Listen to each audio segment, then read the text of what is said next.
Mahanadu and TDP's comeback trail claims ground realities.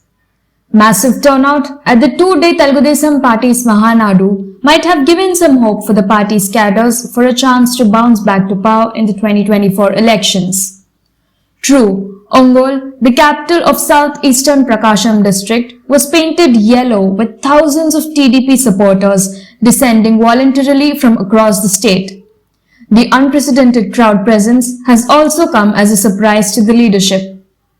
Whether it was a sign of growing dissent against the government or not may be too early to jump. But 3 lakh measuring by any yardstick is undoubtedly a positive yardstick. That too after the party suffered defeat after defeat in all elections that followed after humiliating, if not the worst ever, in the 2019 general elections. Telugu party could win just 23 in the 175-member strong assembly. It won just 3 of the 21 Lok Sabha seats. Contrary to this, the TDP and BJP combination in 2014 could bag 18 of 21 Lok Sabha seats in the residual state as elections were held in the undivided AP, though the state got bifurcated.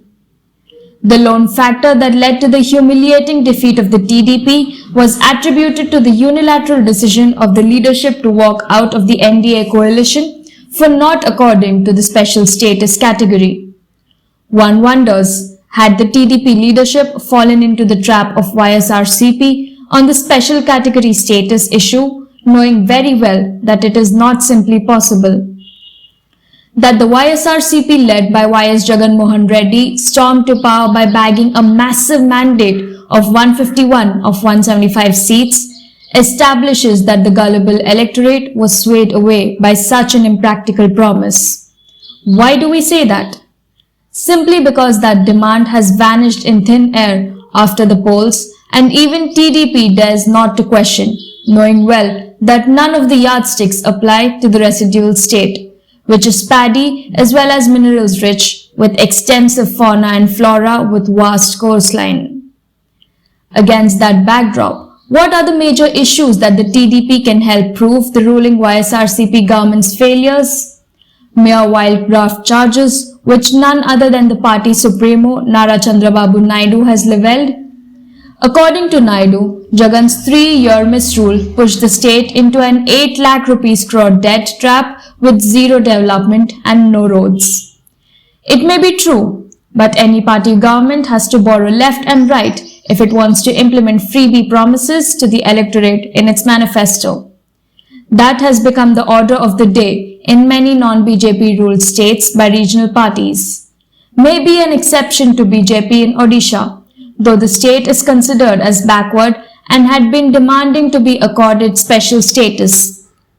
In relative terms, the Odisha stands a better chance if the requirements considered for such status are considered when compared to AP. The YSRCP, which rode to power on the fight to the end with the centre over the special status category promise, however, seems to have realized that it's a mirage to accomplish. Hence, took the freebies route and pushed the state into a debt trap. Yet, in Indian politics, only freebies alone can help any party win polls. That being the case, how TDP can dare dream to bounce back to power? Can it afford to inherit a debt-ridden state and rebuild its revenues inflows through other initiatives? Will that be possible without the party in power with the centre's support? Hence, the crowd turnout cannot be taken to measure that TDP is on a comeback trail or that the ruling party is losing people's confidence. As a result, the YSRCP looks solidly on the saddle with its freebies to people on right track at the overall cost of the state's development.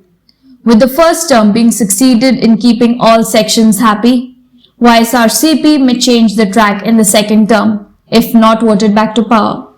So far, Jagan Reddy has not antagonized the centre and managed to get the needed assistance from time to time. If necessary, he may as well stretch a bit in a bid to retain power by entering into a discreet understanding with the Saffron Party. He may help the BJP win a few seats here and there to keep the rightist party happy. On the contrary, the TDP suffers a credibility deficit. The rightist party may not trust a rearrangement for coming together for a pre-poll alliance, and this looks nearly impossible. That being the ground reality, how could the aging TDP leader rework his party strategies to outwit YSRCP, which looks sitting pretty as of now? Added to Naidu's woes is that several party funders and industrialists like Sujana Chowdhury's and TG Venkatesh, besides several others, have already deserted to the saffron no sooner than the party lost its power in 2019. Interestingly, the BJP did not renominate Chowdhury and Venkatesh to Rajya Sabha, whose term ended. Added to that, the ruling government had also acted tough against some of these TDP leaders like Narayana, who indeed ruled the roost in the education sector by slapping criminal cases for the financial and other frauds committed. Thus far, the TDP's cup of woes continues, and only a miracle can turn the tide against the ruling YSRCP to help Naidu fulfill its dream. This is MS Purti for Orange News 9 TV.